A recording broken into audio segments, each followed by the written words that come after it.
In the wake of Donald Trump's tweets about Mika Brzezinski's looks and the wrestling video showing him body slamming a guy with a CNN logo for a head, some journalists ramping up their own criticism of the president.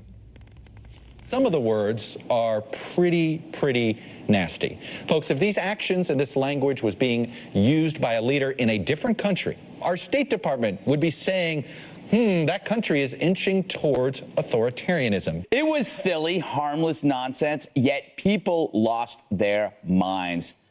Sorry, did I say people? I meant humorless libs who ignore real incitement but take issue with this. These nasty personal tweets against individual cable news anchors or those more broadly seeking to undermine any critical journalism, I'm not sure how that serves the soldier in harm's way, or the hungry child in the inner city or in Appalachia, or the unemployed factory worker in the decimated factory town. Megan, even most commentators at Fox said that the tweets about Mika Brzezinski and her IQ and a facelift were not a good idea.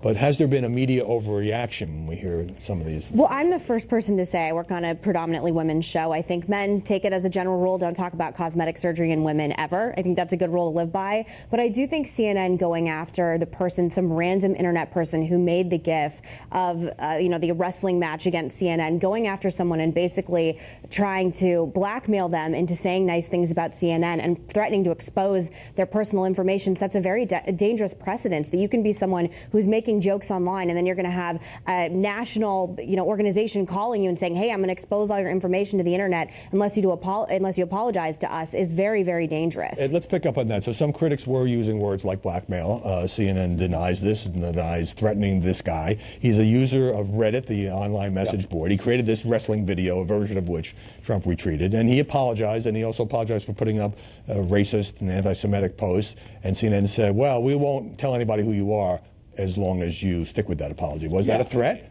It sounded like a threat. Yeah. I don't know for sure that it was, and I think it was self-inflicted wound for CNN. I used to work there. I have respect for people there.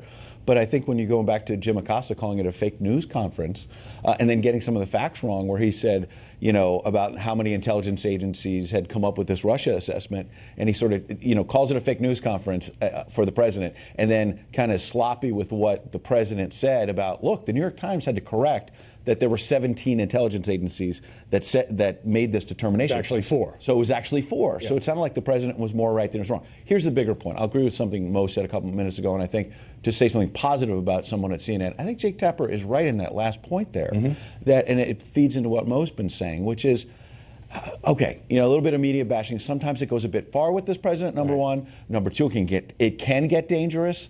There are people at CNN saying they're under threat. Let's be careful with all this. But finally, how does any of this help, as Jake said? Right. The jobs issue, the health care. That's what the president got elected on. I tried to press this point with Kellyanne. Isn't he, the president, also adding to the distractions? But some people thought the CNN wrestling video was funny. CNN says it encourages violence against reporters. And Jeff Zucker, the network president, telling the New York Times he's trying to bully us. We're not going to let him intimidate us. Where do you come down? No, I think it was uncalled for. I think it was unseemly. I think it was unpresidential. And I think we were talking about this in the newsroom earlier, in the green room earlier as well.